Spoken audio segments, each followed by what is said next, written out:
Tamil Nadu YouTube சேனலுக்கு ஆனந்த விவசாயிகள் அனைவருக்கும் வணக்கம். இப்போ எங்கே நம்ம இருக்கிறோம்னா காங்கேயத்து பக்கத்து ஒரு கிராமத்தில் இருக்கிறோம். இங்கே கோழி பண்ணைக்கு இண்டோரில் ஃபாகர் சிஸ்டம் அமைச்சு கொடுத்துருக்குறோம். இதை பற்றியான டீட்டெயில்ஸை பார்க்கலாம்.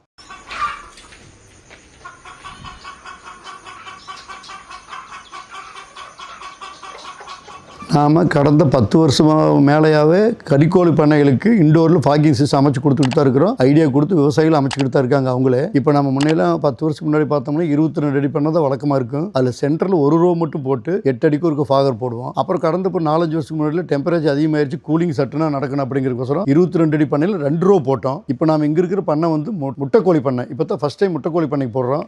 இவங்களுக்கு 30 அடி ஆகலாம். மொத்தம் 3 கேஜ் இருக்குது. 3 கேஜ் இருக்கிறதுல வந்து 3 ரோ போட்டிருக்கிறோம். 3 ரோ போட்டு 8 அடிக்கு ஒருக்க ஃபாகிங் பண்ணியிருக்கிறோம். நம்ம இந்த பண்ணை பொறுத்தவரையிலும் 3 கேஜிக்கு 3 ரோவை போட்டிருக்கிறோம். பட் இந்த பண்ணையினுடைய நீளம் 300 அடிங்கிறதுனால நம்ம 150 அடியில் சென்டர் பண்ணி அங்கே டேங்கை வச்சு அங்கே மோட்டர் வச்சு அதுலேருந்து சென்டராக கனெக்ஷன் கொடுத்து லெஃப்ட்டில் 150 அடி ரைட்டில் 150 அடி போகிற மாதிரி ப்ரெஷர் ஈவனாக டிஸ்ட்ரிபியூஷன் ஆனால் தான் அந்த மிஸ்டிங் வந்து நல்லா நடக்கும், ஃபாகிங் வந்து ஃபைனாக நடக்கும். அதுக்கோசரம் நம்ம சென்டரை பிளான் பண்ணி வச்சுருந்துருக்குறோம். அதே மாதிரி நிறைய பேர் வந்து கோழி பண்ணைக்காரங்க காஸ்ட்டை மிச்சப்படுத்துகிற சொல்லி ஃபில்ட்ரு வைக்க மாட்டாங்க. நம்ம கம்பல்சரியாக ஃபில்ட்ரு வச்சு கொடுத்துருவோம். அதேமாதிரி டைமரும் வந்து யூஸ் அண்ட் ஃப்ரெண்ட்லியாக யூஸ் பண்ணுற மாதிரி டைமர் வச்சு கொடுத்துருவோம்.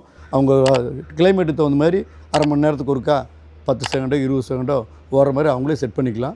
இல்லை கோழி பண்ணைக்கெல்லாம் இவ்வளோ ஃபாகிங் சிஸ்டம் தேவையா அப்படின்னு கேள்வி கேட்கலாம். இப்போ நாளுக்கு நாள் வந்து மக்களுக்கு மீட் தேவை அதிகமாகிட்டே இருக்குது. அந்த மீட் தேவையை பூர்த்தி பண்ணணும்னா ப்ரொடக்ஷன் அதிகமாக இருக்கணும். அந்த ப்ரொடக்ஷன் அதிகமாக பண்ணுறதுக்கு இந்த கோழி வந்து நல்ல என்விரான்மெண்ட் கண்டிஷனில் வச்சுருந்தா மட்டும்தான் நம்ம எதிர்பார்த்து ஈல்டு எடுக்க முடியும், நம்ம மீட் தேவையை பூர்த்தி பண்ண முடியும்.